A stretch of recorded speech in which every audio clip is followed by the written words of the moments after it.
فقلت استغفروا ربكم إنه كان غفارا. ما هي السورة التي تسمى عروس القرآن؟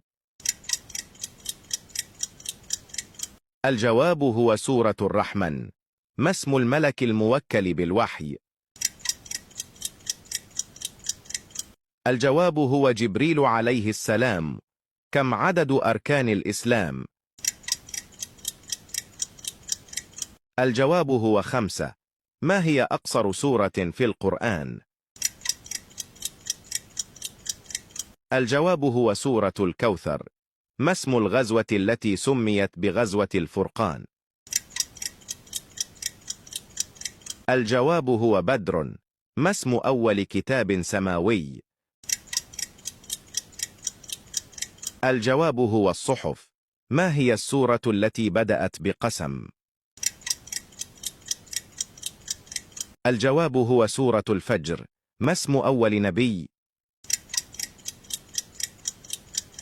الجواب هو آدم عليه السلام.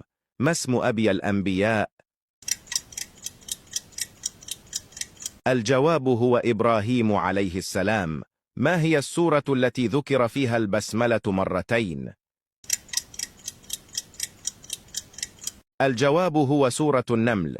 ما اسم الملك الموكل بقبض الأرواح؟ الجواب هو ملك الموت. كم عدد أركان الإيمان؟ الجواب هو 6. ما هي السورة التي ختمت باسم نبيين؟ الجواب هو سورة الأعلى. ما اسم الصلاة الوسطى؟ الجواب هو صلاة العصر. ما هي السورة التي تسمى أم الكتاب؟ الجواب هو سورة الفاتحة. ما اسم الملك الموكل بالنفخ في الصور؟ الجواب هو إسرافيل. ما هي أول سورة نزلت كاملة؟ الجواب هو سورة الفاتحة. ما اسم النبي الذي أعطي معجزة إحياء الموتى؟ الجواب هو عيسى عليه السلام. ما اسم أكبر ملائكة الرزق؟ الجواب هو ميكائيل. ما هي السورة التي تسمى المانعة من عذاب القبر؟ الجواب هو سورة الملك. ما اسم النبي الذي كان يلقب بالصديق؟ الجواب هو يوسف عليه السلام. ما هي السورة التي بدأت بتبارك؟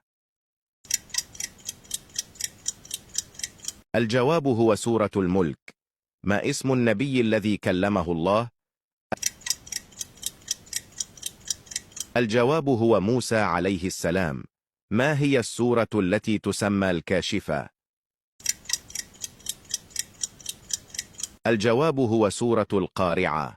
ما اسم النبي الذي كان نجارا؟ الجواب هو زكريا عليه السلام. ما هي السورة التي بدأت بقل أعوذ؟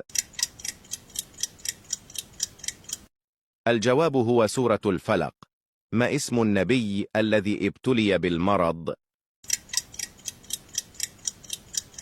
الجواب هو أيوب عليه السلام.